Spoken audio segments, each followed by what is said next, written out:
Everyone. So today we are pleased to welcome Professor Rafik Naccache from Concordia University. He obtained a PhD in chemistry from Concordia University, working on lanthanide doped over-converting nanoparticles for imaging applications.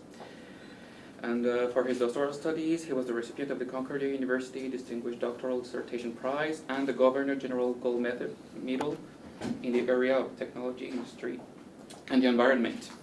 He subsequently carried out his NSARC postdoctoral training in nanophotonics at the Centre Énergie Matériaux Télécommunications of the Institut National de la Recherche Scientifique.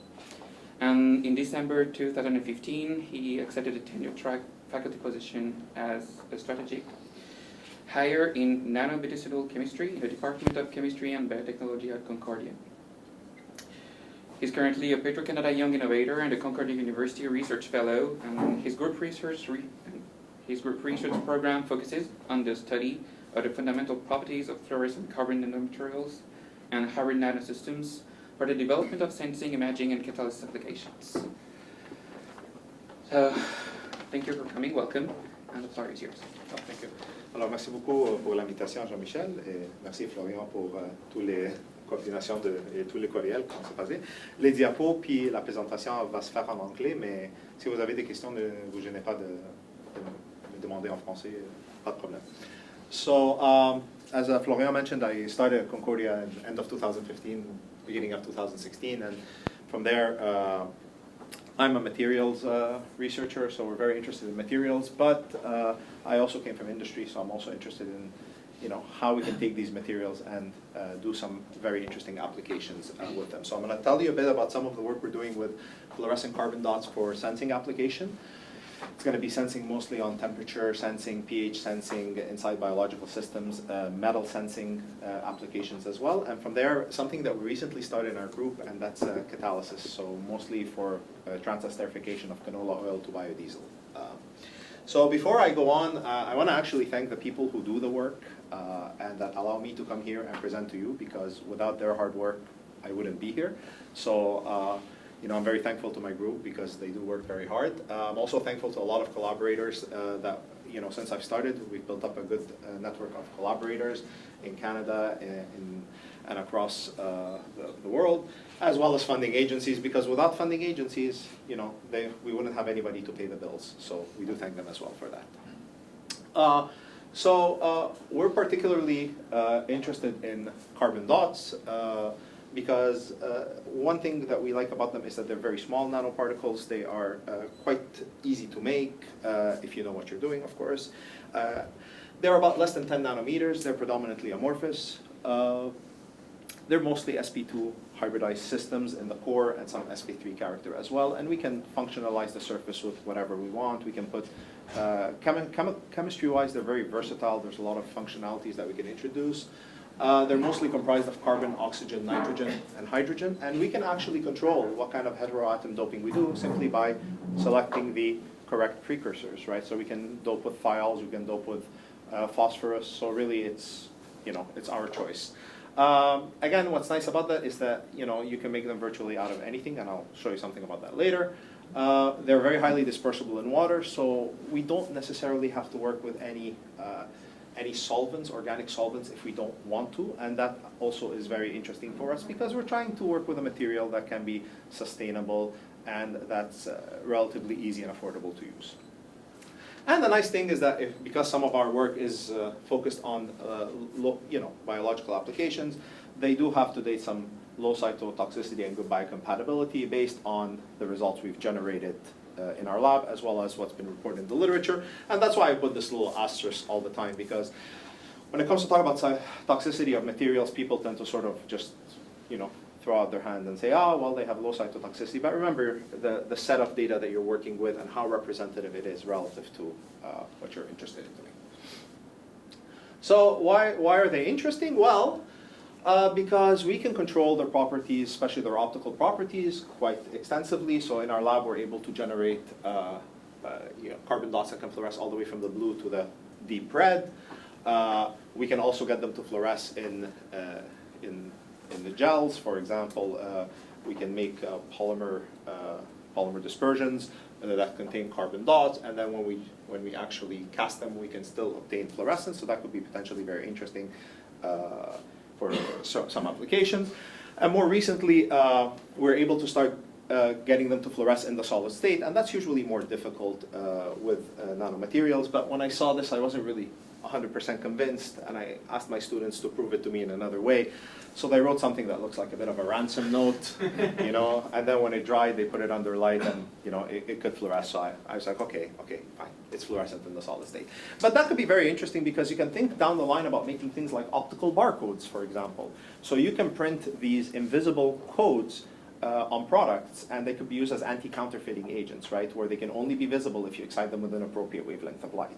And you know, you can do this with carbon dots. You can do this with other materials as well. So, and you know, one of the things that we're very interested in is how far we can push their optical properties, because we are interested in going into the first optical biological window, which is between 680 to about 900 nanometers. The definition will change depending on what source you look at, but eventually that's what we're also trying to do. So the pathway to fluorescence is, how do these things fluoresce? Well, you have core states and you have surface states. So for example, in the core states, you can either have non-radiative trapping, and then basically you get no fluorescence, or alternatively, you can get fluorescence from the ground state when you excite it with light, and then it returns to its ground state. Alternatively, you could have surface states, and these surface states can actually contribute different fluorescence properties. So a lot of times when you look at carbon dots, you're only going to see blue fluorescence. But most of the work I'm going to talk to you about today is actually with carbon dots that have multiple fluorescence bands, because they are coming from different states. And we're going to see why this is very interesting, because we can take advantage to do a lot of really nice sensing work, which we wouldn't be able to do with a normal system. There are some which follow the quantum confinement effect, which is basically as you change the size of the material, well, you will change the band gap, and because of that, you will change the fluorescence. Or depending on the degree of surface oxidation states, you can once again tune this band gap, and then you can go from all the way to blue to red fluorescent carbon dots. So, question is, how are they made? Well, in the literature, and these are all very well-respected journals, of course, there are examples where you can make them out of orange juice, directly out of orange juice. So you open up your Tropicana orange juice, you pour some in your glass to drink, and you pour some in your reactor, and you can actually make carbon dots. You can make it out of coffee grinds. So if you are, significant coffee consumers here, you can, take the grinds after you've had your coffee, and then you can make carbon dots, because these all are carbon-containing materials, right? You can make it out of honey. You can make it out of lemon peel. Spoiler alert, orange peel also works. You can make it out of wood products. You can make it out of lignin, cellulose. And you can even make it out of coconut shells. And there was a study in the Journal of Green Chemistry where it was actually reported that they made carbon dots out of urine. They cheekily called it P dots. We draw the line in our lab as to what you can use. And in fact, we don't necessarily like to work with these sources, not because they won't produce carbon dots, but it's because they're sort of heterogeneous, right? There are so many carbon-containing compounds in any of these given starting materials, right? So for example, take a coffee bean. A coffee bean contains about 180 different bearing carbon compounds. So all of these could potentially contribute to the formation of your dots. So we like to work with more well-defined sources, something like citric acid, sucrose, amino acids, for example, cysteine.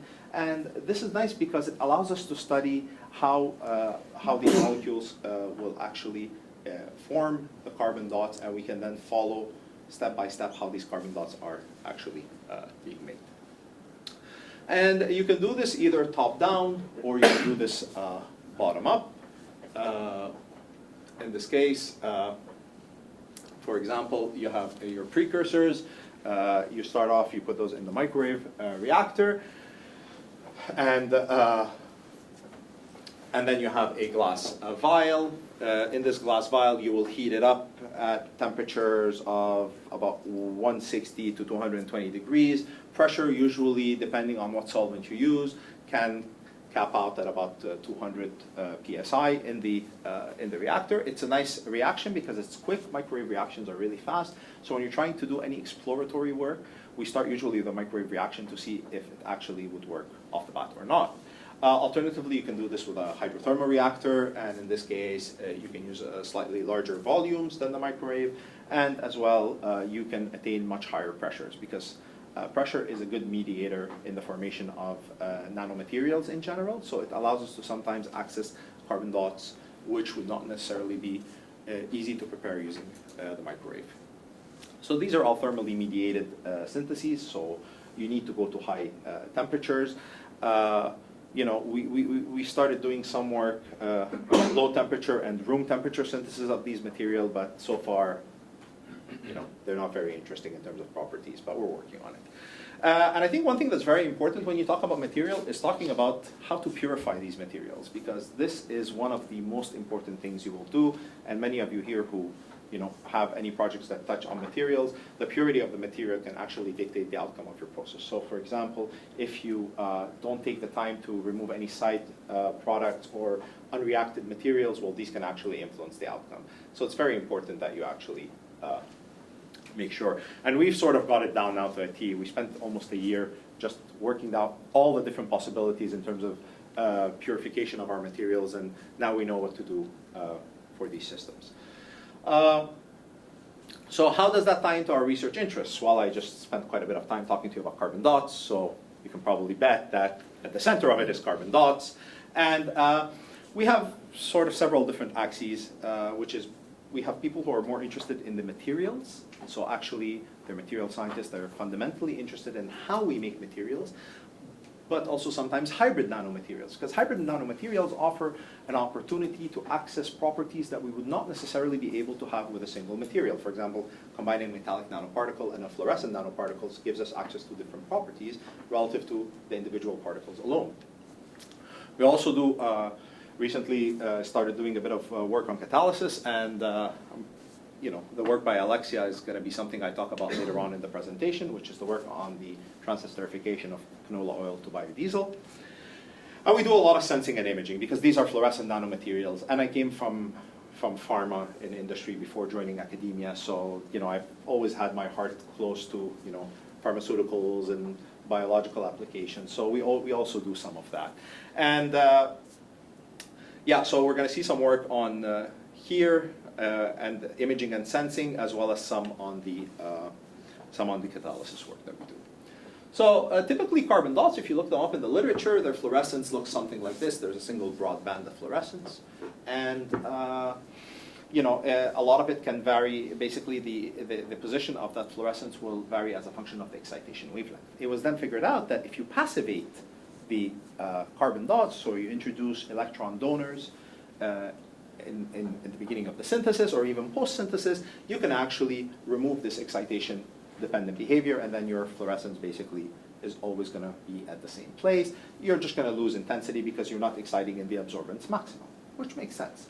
But we were interested in a different kind of carbon dots because I came from a field where we had multiple emission bands in our spectrum, and we could do some really interesting stuff with that. So I said, well, I asked my students, can you think of a system which can actually come up where we can have multiple fluorescence states, and then from there, what can we do with it? So we started doing some work based on some of the results we had started seeing in the literature, which suggested that potentially working with a system which has glutathione or formamide could potentially be interesting, and we could have more than one fluorescent state. So we said, okay, we'll try it, and we're material scientists. We are very good at actually controlling the properties of our materials, and we can, if it can be done, we will do it.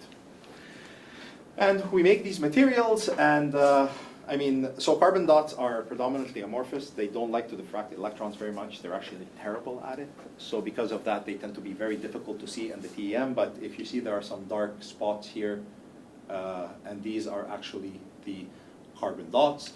And actually, in order to do this, you really have to go to a low voltage electron microscope. So typical electron microscopy, you're somewhere about 120 to 200 kV. And in this case, we're actually at 5 kV doing electron microscopy. And this is the only way you can get a decent image. But when we looked at their absorbance and fluorescence, hurrah, we found 2 fluorescence bands, and the absorbance also shows that it makes sense that we have 2 fluorescence bands because, you know, you have an absorbance here, which is probably responsible for this blue fluorescence, and an absorbance here, which is responsible for the red fluorescence. And we can selectively excite either with blue light and see blue and red fluorescence, or just red light and see the red fluorescence. So this was interesting. And when we looked, you know, of course, the first thing was, well, wait, how do you know it's the carbon dots? Maybe it's the precursors. And in fact, no, the precursors don't have any absorbance that matches. And when we compare the fluorescence relative to our precursors, again, it's not really the same, whether you're exciting in the blue or in the red. So we're comfortable that these are coming from our carbon dots. And it turns out that we can actually control the process, that we can actually tune the fluorescence signal. We can go from predominantly red to blue to almost completely blue, where we annihilate the red fluorescence, and we can fill in the gaps in between, and we can actually really control it quite well. So we said, okay, well, how's this happening? You know, we still haven't gotten to the cool part, which is what we're going to do with it, but how is this happening? Well, we think that it starts off by you form these molecular fluorophores, which is a reaction that occurs between, the, say, glutathione and formamide. You can get some cyclic intermediates, which are organic cyclic intermediates. And then slowly, slowly you form a core. You can think of it almost as a nucleus upon which the rest will build. And then as you continue on with the reaction, you start consuming more of these precursors. And depending on where you stop it, you can either have the core grow completely at the expense of the surface states, which are responsible for the red fluorescence, or you can stop it early, and then you have very little core fluorescence and a lot more surface states. That's why when we see the red relative to the blue. So, but of course the question is, if these are coming from different states, and if we do believe that they come from the core relative to the surface, we would expect these to have different responses to the environment, right? Because if we think it's a core, it's a carbonized nanoparticle. If we think the core is being sheltered or protected by the surface, well, we would expect a different response. And what's the first thing that you can do? You can probably measure temperature, because temperature is really easy. You can go to a fluorimeter, you can put a cuvette in there with your nanoparticles, you can, you know, you have your heater. The heater, basically you let it stabilize at each temperature point, and then you do your measurement and you see the response. So, you know, we asked ourselves, are they sensitive to temperature, pH, heavy metals, what? So we said, okay, let's try. So we started off with temperature because it's relatively easy to do, and this is work done by Jun-Ray. And Jun-Ray came to me into my office and he said, it works, it's amazing, it's sensitive to temperature. I said, well, that's really great. Whether you excite at 4 or 5 nanometer and you see blue fluorescence and red fluorescence, you see an increase in the red fluorescence as a function of temperature, the blue doesn't change. Like, okay, that's great. How about if we excite only in the red? If you excite somewhere here, well, you see again an increase in the red fluorescence. So we're still seeing the same trend. Whether you're exciting with blue or red, the surface states seem to behave in the same exact way. I looked at this and I said, wow, this looks actually pretty linear. I said, that's great, but go back and repeat it, because, you know, you just got it once, and, you know, sure, you can do it once, but is it repeatable?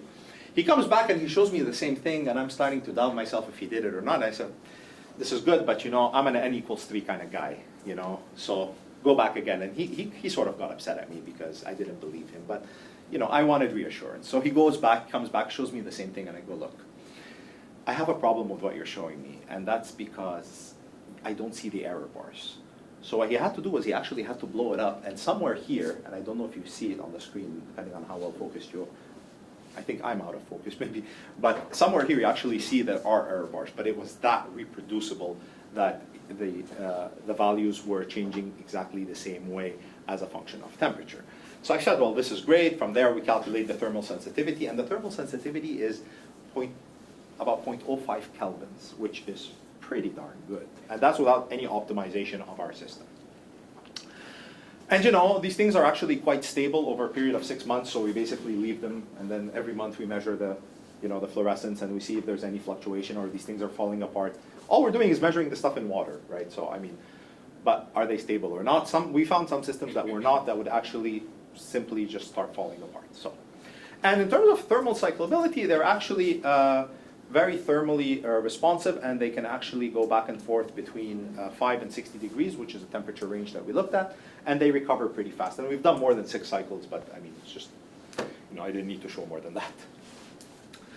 So, you know, Junrei was very excited about this, and I said, well, this is great, but this works well in a cuvette. Anything works well in a cuvette. So we need to find something that is going to challenge your system. And it's a lot more than, you know, working in a biological system that can actually completely mess up everything we, you know, may have done so far. So we said, okay, let's try to do some work in cells. Can we measure a temperature inside the cell?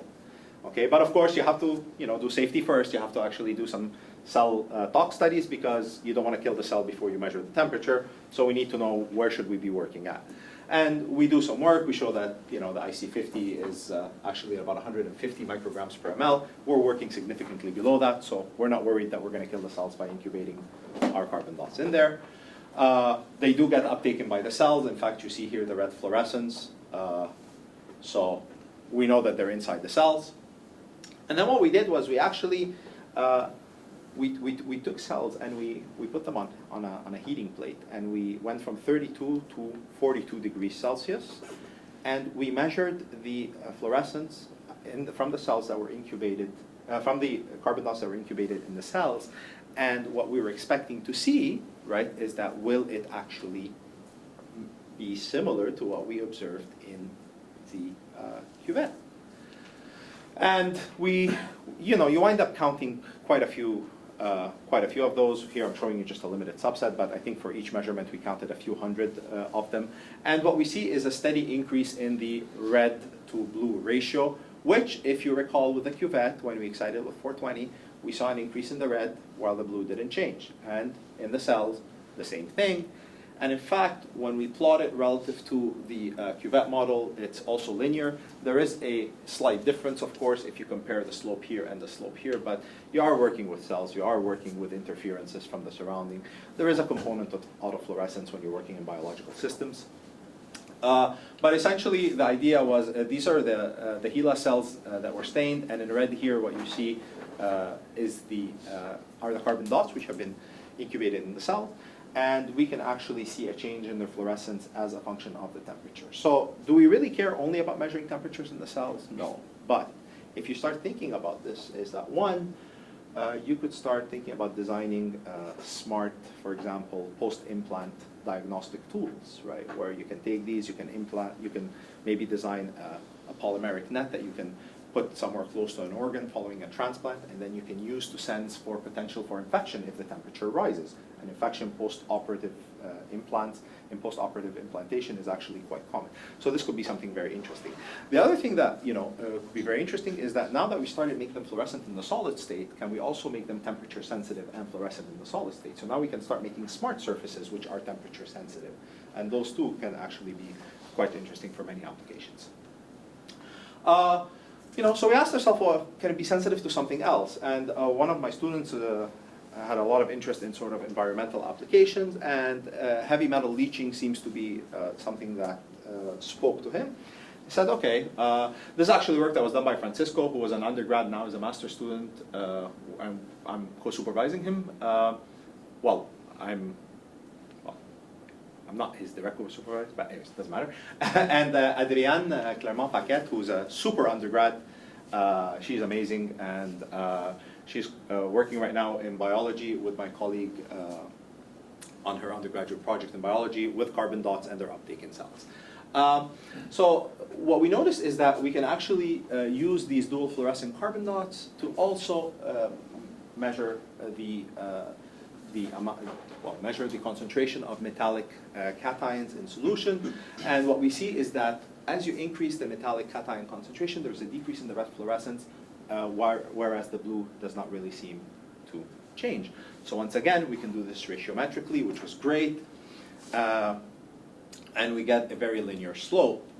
We can also monitor this by something as simple as absorbent spectroscopy, and what we see is that a decrease in this absorbance here and the appearance of a new peak here. And this is associated with complexation between the metal cation and the carbon dot. And we can get very similar linearity and very similar limits of detection as well. And if you do this for quite a few other ions, and we did quite a few in the series, we still maintain very linear response, except maybe I think for cobalt, I don't know what went wrong there, but hey, we're working with nanomaterials, there is some variability, and I'm okay with showing that. This is how real life works. But you know what the problem is? You start seeing simple changes like this in these shoulders here in the red fluorescence, but honestly, they all kind of look the same. We can't tell what ion is present, right? So, this is something that sort of bothered us and puzzled us, because I can guarantee you that when you're trying to do some detection work, you don't have one kind of ion present in your system. There is more than one ion present in any system. So it works well. It allows us to quantitate metal cations in solution, which is great. We can get nanomolar concentrations, and actually if we narrow down the range, we can even hit picomolar concentrations. Great. But can we distinguish what metal is present? We couldn't. So, what happens when we have multiple ions? And we did that, and when we looked at the fluorescence, it kind of looked like this. So, like, okay, well, it's interesting, but, what more? And how can that tell us what the mechanism of quenching is? Because you have static quenching and you have dynamic quenching. Well, which one is it? It makes a difference. So we said, okay, well, absorbance actually turns out to be a better method. Not only does it give you the same limits of detection, but it also allows you to know which metal cation is present. So in this case, when we have mercury, you see there's a difference in the absorbance spectrum relative to the parent, which is also different relative to if you have lead, which is also different whether or not you have cobalt. And I think I showed you the first one was lead. No, was it lead? No, it was, yeah, I think it was lead. So there is definitely differences in the absorbance spectrum relative to which ion you have in solution, which fluorescence could not tell you that. So, now when you start mixing, for example, here lead and mercury, we start seeing there are actually two peaks here that are starting to appear, and this is indicative of what metallic cations you have. Unfortunately, though, when you get to that point, and when we're working with very low concentrations, it doesn't really become very quantitative. It's more qualitative, but it can be a good tool to at least tell you about what is present. And normally, for something when you have lead or when you have mercury, there's usually a preference to binding with some of the surface groups that we have on our metallic cations. But right now, we're in the process of really expanding on in the whole series of, we're looking at things like the cationic radius, we're looking at oxidation states and all of that, and how that can actually influence the detection.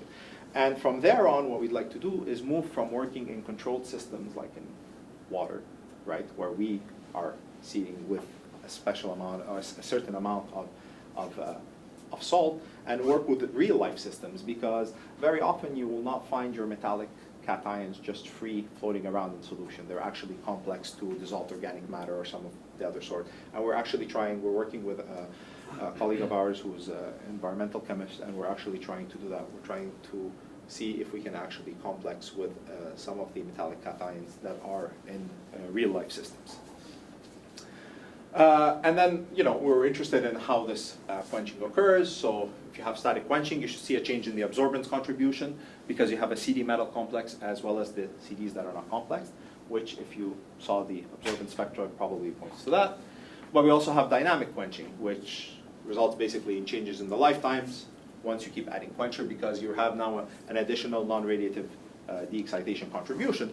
So when we looked at the lifetimes, even when we pushed very high to almost 1 micromolar, we see no changes in the lifetime. So it's pretty clear for us that we're operating with a static quenching mechanism.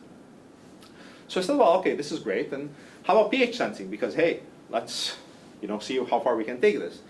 So what we saw is that the ratio of the red to blue, which we were using all the time, was not changing between 4 and 8. So there was no really significant changes happening. And we said, okay, let's look at it by quantum yields. Well, the quantum yields were kind of changing, but I don't know how comfortable I'd be standing here in front of you telling you that this is really significant, and So, it's not really as sensitive anymore, and it started casting some doubt on whether or not we can use this as a pH sensor. We said, well, maybe they're not pH sensitive. But one thing you can recall is that the red fluorescence seems to have a shoulder, and that shoulder seems to be affected by sometimes whether it was adding the metal or whether it was the increase in temperature. And it turns out that actually this red fluorescence band, depending on what pH you're working in, it can actually enhance one state versus another. and that seems to be very much dependent on the pH. And when you look at the change in the ratio of the band here at 680 to 650, what you see is that there is a steady change in pH as a function of steady decrease in the ratio as a function of pH, and the pronounced sensitivity is between 4 and 6. So a colleague of mine in McGill, who's in physiology, was very interested in that because she was trying to see the effect of administering combination therapy on glioblastoma cells. So we started using these nanomaterials to measure the change in cellular pH in the glioblastoma, and we were actually able to see, we were able to measure those, so this is hopefully going to be accepted soon. So I know this is all biology, and I know this is probably not the right crowd for it, so I'm going to switch to something we recently started in our group, and that's more on some of the catalysis work that we are doing. And this is actually the cover from a publication that was recently accepted in JMatter Chem A, which is on the transesterification of canola oil and its conversion to biodiesel. All right. One of the things that we have to deal with is that we are, at the end of the day, relying quite heavily on non-renewable fossil fuels, and the demand seems to have been increasing exponentially, and by 2050 we're supposed to somehow find a way to increase this by 50% more. Now, there are a lot of advantages to using fossil fuels. It's a globally developed technology, so it's everywhere you go in the world, it is there. It's cheap and reliable because the technology is so advanced that it's actually quite cheap to produce, and it's extremely efficient. You actually get quite a bit of bang for buck in terms of the energy. But there are some disadvantages, being CO2 gas emissions. There is environmental damage that are associated with it because of pollution and other gases that are being produced. But I think the biggest thing, and even if we ignore 1 and 2, is that it is a finite source, and eventually we're going to reach consumption points that are going to exceed the rate at which these fossil fuels can regenerate. And it's going to either prevent us from using them or limit our use of these fossil fuels. So we certainly need to find alternative sources, and one alternative source that's been looked at quite extensively and which seems to also be very popular is biodiesel. Biodiesel, you can actually produce this via, for example, if you look at homogeneous catalysis, via acid or base homogeneous catalysis, and you have a transesterification reaction where you take a triglyceride, you react it with methanol, usually in excess, and then you introduce your homogeneous catalyst, in this case KOH, at about 80 degrees, and you produce methyl esters, which are the biodiesel, plus you produce glycerol. So glycerol is a side product. It's not the most terrible of side products. I mean, it would be great if we don't have side products, but glycerol actually also has a lot of uses in some industries. For example, cosmetic industries, they tend to use a lot of glycerol. There are several advantages: fast reaction rates, mild conditions, relatively mild at 80 degrees, cheap, commonly available catalyst, because most of the time for homogeneous catalysts, you're looking at something like KOH, right, which is not very expensive, but it is sensitive to free fatty acids. So if you have a lot of free fatty acids, this becomes problematic. You start running into saponification issues as well, low yields sometimes in that case, and difficult purification, right? Because how do you remove your KOH from your biodiesel? It's very difficult. It's homogeneously dispersed. So the current industrial processes show that based on current industrial processes, the US and Brazil are very much one of the largest producers in the world. And here we are in Canada. So I think we have quite a bit of way to catch up. And I think there's a lot of opportunity in Canada to make this a topic of research which can gain more popularity. The advantages of doing that is that we can try and have reduced CO emissions, SOx aromatic compound emissions, better biodegradability. It's CO2 neutral, and it's renewable because we can use things like canola oil in order to do this. But not everything is super green on the other side of the lawn. 80% of the final cost comes from vegetable oil refining processes, and so you have to use a refined vegetable oil, which makes this a bit more expensive, and there's still some purification to be done. So alternatively, you can use heterogeneous catalysts, and there have been quite a bit of reports that have looked at heterogeneous catalysts. They've looked at alkaline earth or metal oxides, transition metal oxides, zeolites, mesoporous silica, resins, and so on and so forth. And these all work relatively well because at least you're able to recuperate and reuse the catalyst. But you do require a high catalyst loading for heterogeneous catalyst, and sometimes if you have metals in there, it's prone to leaching, and then it leaches in the biodiesel, and then becomes a problem to recuperate it or remove it. So an alternative that we propose is carbon nanomaterials, and particularly, if you guessed it, carbon dots, since that's what we're working with. They've already been proposed in catalysis for photocatalysis, acid-base catalysis, electrocatalysis. And the nice thing about these carbon dots, because they are so small and they share a property with all the other nanomaterials, which is high surface area to volume ratio, which gives you a large surface area relative to the volume where you can carry out these catalytic applications. And we have very good control of the surface functional groups, whether we do this pre or post synthesis. We can modify their surface chemistry quite easily. So we start off working with a carbon dot catalyst that basically is glycine and citric acid. We add sodium hydroxide just to deprotonate the carboxylic acid groups on the surface of the carbon dots. We do this in a hydrothermal reactor. We purify, centrifuge, and then we dry the material, and from there we can actually use our carbon dots. And it's actually what's really nice, if you look at the cost based on the chemicals, your starting materials, it winds up costing something like $1 per gram, and that's because we're working in very small scales, right? So that when you go to a much larger scale, this goes down significantly, which is very interesting.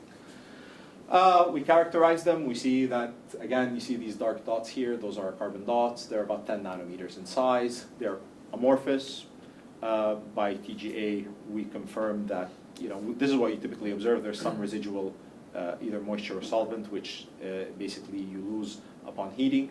And then if you heat to about 300 degrees or so, you start, breaking apart your carbon dot. These are the functional groups on the surface, like the COO that is coming off. So, and then after that, if you can continue going, you can actually get complete degradation. We do have some residual sodium left from the sodium hydroxide, which is very difficult to remove. We also did some CHN analysis, and we are able to measure the composition of our carbon dot, and this actually adds up to about, it should add up to about 90 or something like that, 78. Yeah, 88, because there's about 12% which is sodium, so we had to account for that. So I'm not going to bore you with all the details, but we go through the characterization. We do, show that it's different relative to our starting material. So in fact, we have formed a carbon dot and everything like that. So you start off with canola oil. You add that to your carbon dots in methanol. You carry out a reaction. We did this in an autoclave at 150 degrees for 3 hours. You then, after you remove it, you dry it to remove some of the methanol. You'll see two layers, the biodiesel and the glycerol layer, which is a byproduct, as well as your carbon dots. And then we analyze these by proton NMR and FTIR. We can actually quantitate exactly how much biodiesel was formed by NMR by simply looking at the ratio of the methoxy from the methyl ester, as well as the alpha methylene CH2 groups. And this is actually quite easy for us to do. We have an NMR right next to us, so we simply do it, and we can determine the biodiesel yields we get. So we've typically been able to achieve greater than 95%, somewhere around the 97% or so. So well, this is great. We can do this quite easily. We also showed by FTIR that in fact we do have conversion. So NMR is quantitative, FTIR is more qualitative in terms of what functional groups we expect to see. And then, we said, okay, well, what are sort of the ideal parameters that we can do for this reaction? And we looked at catalyst loading from 0.5 to 20%, and we see that about 1%, there's absolutely no added benefit of adding any more catalysts. So by 1%, we've actually achieved 97%, biodiesel conversion. Temperature is where we tried really hard with this system to bring it down, because between 80 and 150 degrees is actually quite a bit of difference. It's almost double.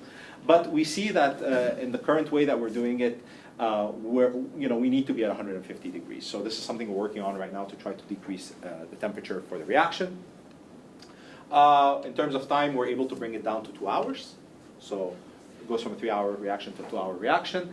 And we can even, if we want to reduce the amount of methanol. So typically for heterogeneous catalysis, you need somewhere between 1 to about 1 to 250 methanol excess.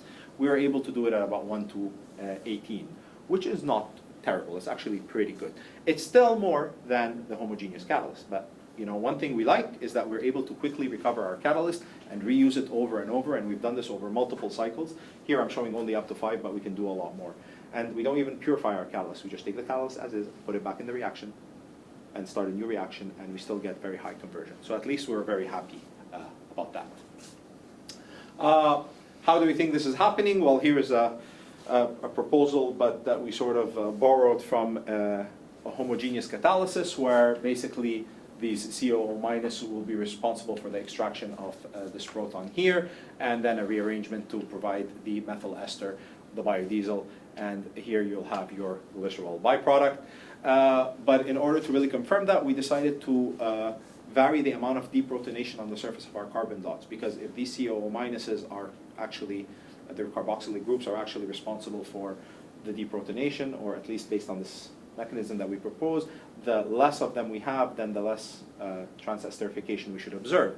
And we actually deprotonated them at between 25 to 100%, and we have 0 as our control. We also see that when you look at the zeta potential, you actually are, in fact, when you increase the amount of deprotonation, you have a larger zeta potential value, which makes sense. But when you look at it, in fact, yes, deprotonation is very important. Here's at 100%, here's at 0%, and in between, it's actually quite follows the trend. So right now, we're still doing a bit more studies to really focus more on this mechanism and see, if it holds true, even if we change the carbon dot system. So this is something that we hopefully will be getting out soon. So, we need to ask ourselves at the end, is this sustainable? Because, one of my interests working with carbon dots was it's actually a material that we can make quite sustainably. And to try and foray into this area with biodiesel that, again, speaks to potentially making greener or more sustainable technologies. We need to really think about this in terms of a material. There are several considerations. Use of less toxic precursors, glycine, citric acid, water. I'm comfortable with that. Those are not very toxic. Water as a solvent. Yeah, we do the synthesis in water. For the biodiesel, you can't do it in water. It has to be methanol or ethanol and the canola oil. So that's for that, specific to that reaction. Least number of reagents. We have 2 reagents and a solvent, which is water. So I think we're okay here. As few synthetic steps as possible and synthetic routes that reduce byproducts and waste. Look, we're trying to improve the yield of these carbon dots, right? So we don't have necessarily 100% conversion. So we're always trying to improve the yield by fine-tuning the reaction parameters. Reaction temperature is close to room temperature. This is the issue, There's actually quite a bit of body of research that's being done right now on biodiesel, producing biodiesel at temperatures close to room temperature. But, we're trying to get there at some point.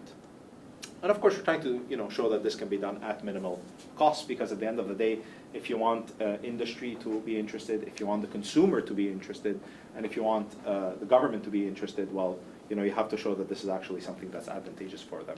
So if you really think about it, we're somewhere here, and we're trying to work with industry, we're trying to talk to government about some of these works, and then at the end, we have to obviously convince our consumers that this could be something that's advantageous for them and for the environment as well.